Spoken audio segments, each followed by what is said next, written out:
No, they hit the space. Good evening, everyone. I'm very honored, as well as tonight happy to welcome the distinguished leader of the Democrats in the Senate.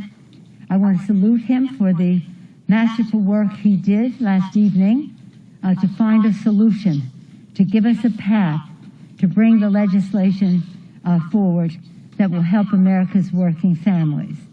Our purpose has always been to crush the virus, to put money in the pockets of the American people, which we do in this legislation. Sadly, our third purpose, to honor our heroes, was not fully appreciated by our Republican colleagues, and so our support for state and local government, while significant in this legislation, requires more to be done. So we consider this a first step, and that, again, more needs to be done, and we're so excited that that will be happening under the Biden-Harris administration about 700 hours from now. What I'm excited about in this bill, and is really the Democratic difference, is what it does for America's working families. As we see food lines all over the country, it was our legislation that had the initiative for food, for nutrition, for our children in school and our seniors, as well as America's working families. There are rental assistance when so many, let me just say about food, maybe 15 million children in America are food insecure. Many adult food insecure people, highest percentage of them, I believe, is in the state of Kentucky. Nonetheless, the food, the nutrition piece of it has always been central to our Democratic proposals. With the millions of people on the verge of eviction, we have rental assistance and a moratorium until the Biden administration. Food, rental assistance, earned income tax credit and child tax credit for America's working poor families, the Democratic difference. CDFI's assistance for community development financial institutions to help small business, minority-owned businesses, women, veterans, rural Native American-owned businesses to participate in a way, because they're not big and they don't have financial relationships. Sometimes they are overlooked, but that is central to what our legislation has done. Child care, children learning, parents earning, very important, especially in the time of a pandemic when children cannot actually, in many cases, go to school. Therefore, their parents can't go to work. Child care. Again, these and so many other issues that are so central to the kitchen table needs of America's working families. That has always been my focus, and that is the Democratic difference between what we have succeeded in doing and what was not even present in any way in any bills that the other side put forward in the Senate. In addition, we're very pleased that investments in our transportation system and what that means to our economy, jobs, etc. WRDA is in this legislation. We're very pleased that bipartisan, bicameral support for WRDA. That is a job creator as well. The employment retention tax credit. Some of these things just made it in late this evening. That's why it's taking us longer to write the bill to bring it to the floor. But these are some of the later developments. And of course, we're very proud that surprise billing is a part of this. And again, one thing that we didn't achieve with the money that was left over from the CARES Act, we wanted to have flexibility so it could be used for revenue loss as well as coronavirus expenses by our communities and our states. Republican and Democratic governors alike supported that. We did get an extension of 1 year, so perhaps, unfortunately, with the spread of the virus, they will have those kinds of expenses. So in any case, whether it's education, transportation, let me just say this one thing, because I, from time to time, hear a question here, Mr. Leader. What took so long? What took so long is because we could not get our Republican colleagues to crush the virus. I couldn't understand it. Why would they not want to invest in the science that has told us so importantly that it required testing, tracing, treatment, separation, sanitation, and the rest? And when we had the bill and the HEROES Act, and even the smaller HEROES Act, because we reduced the time, they said, we just made a light touch on your language on testing. No, 53% of it to take out everything that referred to minority communities. Communities of color was so hard hit in all of this. And now we see why. They didn't believe in the science, we knew that, but they did believe in herd immunity. And that's why we never could come to that first pillar, crush the virus. So for these and other reasons, we're on a new path now. I'm proud of the legislation. It's a first step. We need to do more. But what gives us hope is a vaccine, and we have to make that available free and fairly, equitably distributed in our country, and I encourage everyone to be vaccinated. And again, what gives me hope is that in about 700 hours, Joe Biden will be President of the United States, bring his values, his commitment to America's working families to the fore as we prepare for additional legislation. With that, I'm very pleased to, again, welcome our distinguished Democratic leader of the Senate, praise him for his masterful work last evening to take us from a place where American working families were shortchanged and left out to dry, except for his brilliance in getting the job done for us. In that spirit, I welcome Leader Schumer to the podium. Well, thank you, Speaker Pelosi, and thank you for your steadfastness in focusing on the working families of America and their needs. Now, while this bill is far from perfect, nor is it the bill that we would pass if Democrats had a majority in the Senate, it is a strong shot in the arm to help American families weather the storm. For the 20 million people who would lose unemployment benefits the day after Christmas, help is on the way. To the millions of small business owners who are worried their businesses would go under, help is on the way. To families struggling with less money, direct payments mean help is on the way. To people who might have been evicted from their homes because they didn't have a job and couldn't afford it, help is on the way. To those who need food because they have no money because of the pandemic, help is on the way. And to all of America who wants to make sure that the vaccine is distributed free and fairly and quickly, help is on the way. So this bill is certainly not everything we wanted. Our Republican friends stood in the way of so much, but it is a strong shot in the arm to get things going. We all know that President Trump has made the economy a mess by how he treated the pandemic. We all know that President Biden is entering his presidency in an economic deep hole caused by President Trump.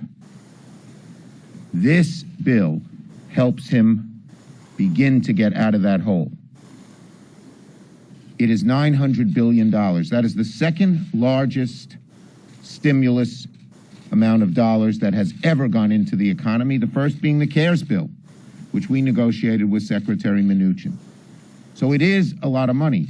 Unfortunately, the troubles are so deep, the abyss is so long, that we need more. And this is just a first step. This is an emergency. We need a second bill to continue dealing with the emergency and to start stimulating our economy so we get back to where we were. And that will be job number one in the new Biden administration. And whether we have the majority in the Senate or the minority, we Democrats are going to push like anything to get a bigger, stronger bill. This bill is a good bill. Tonight is a good night. But it is not the end of the story. It is not the end of the job. Anyone who thinks this bill is enough does not know what's going on in America, does not look into the eyes of a small business owner who's losing his business. There are a lot of things in this bill that help New York. I'm very proud of the mass transit provisions. I'm very proud of the Save Our Stages provisions. And when it comes to state and local, even though the Republicans were relentless against it, we found other ways to aid the states. So the states will get at least some of the aid they need. The localities and the tribes will get some of the aid they need. But the Republican relentlessness against state aid is just befuddling. Why is it any different when someone who works for the local government loses his or her job and can't feed their kids, or someone from a small business loses it? They're all for helping the small businesses, so are we, because they employ people. But what's the difference between that and state and local governments where people are also losing their jobs and can't feed their families? Ideology gets in the way. Ideology gets in the way. But this bill gives us hope and confidence that we can do more, and we will do more. We must do more. And when we come back in January, that will be job number one, to fill in the gaps, the many gaps left by this bill, and to make sure that this bill, a strong measure, does the job by making sure it gets the money to the people as it was intended. That as we go forward, the important role that our state and local government plays in the lives of the American people is recognized. And the states in particular, when it comes to the vaccine and how it is distributed and how it goes from vaccine to vaccination, from the lab to the arm, important legislation there recognizing the role of the states in that. And then so many other things, whether it's education, transportation, so many initiatives that do help the states. But I associate myself with your comments. We have $325 billion in this legislation for small business. It's bipartisan. We support that.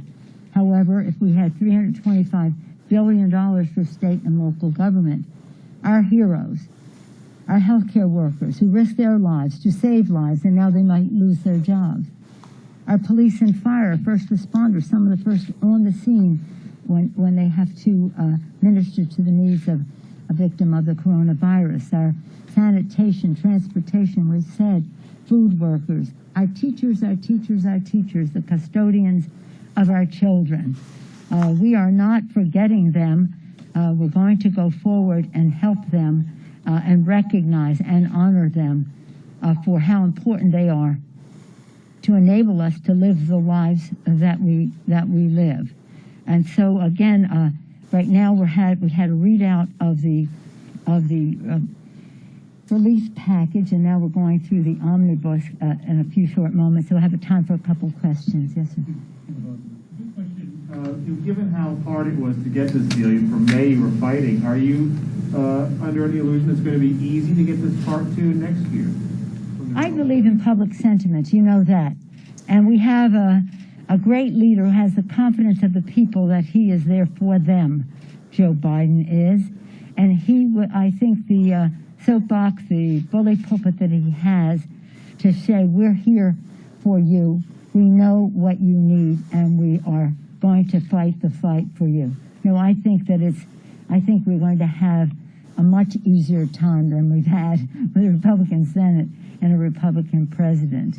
Listen. Let me just say something. The number one reason we didn't get the bill we needed was the Republican Senate.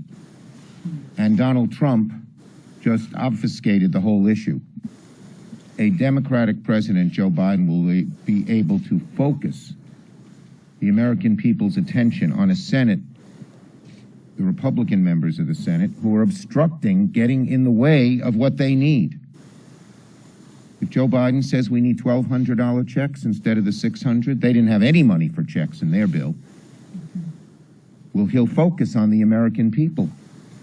If we feel we need more money for unemployment insurance, he'll focus on the American people. And I believe the Republicans who have had who have been able to hide under Trump's circus almost, will no longer be able to do it. I am very optimistic that we can get a lot more done in a Senate, certainly if there's a Democratic majority, but even if a Republican majority remains. With a new president who's going to focus the issue, he said he's making COVID his #1 issue, things will be easier, better, and will produce even more. And on that score, so many of you have reported that we have delays because of bickering. It isn't bickering. It's a big difference in how we meet the needs of the American people. A budget should be a statement of our values. Clearly, we have a different set of values when we're giving $150 billion to the wealthiest people in America to get the CARES Act passed and shortchanging those who need. So basically, what's in the bill? The relief plan includes direct payments of $600 to most adults and $600 per child. That's what Pelosi and Schumer said in a statement. The Democrats said it would put $284 billion in Paycheck Protection Plan small business loans. It would direct another $20 billion to small business grants and $15 billion to live event venues. It would also add a $300 federal unemployment supplement and temporarily keep in place pandemic-era programs that expanded unemployment insurance eligibility. It was not immediately clear how long each of those measures would last. If the jobless benefits expansion expires the day after Christmas, 12 million people will lose unemployment insurance. The measure was also set to put critical funding into the distribution of the 2 FDA-approved COVID-19 vaccines. Schumer said the bill would direct $30 billion into procurement and distribution of vaccines. Healthcare workers and top government officials have started to receive shots, and widespread inoculation in the coming months will help the world emerge from the pandemic shadow. The rescue package was also set to send relief to hospitals, many of which have struggled to keep up with the flood of COVID-19 patients.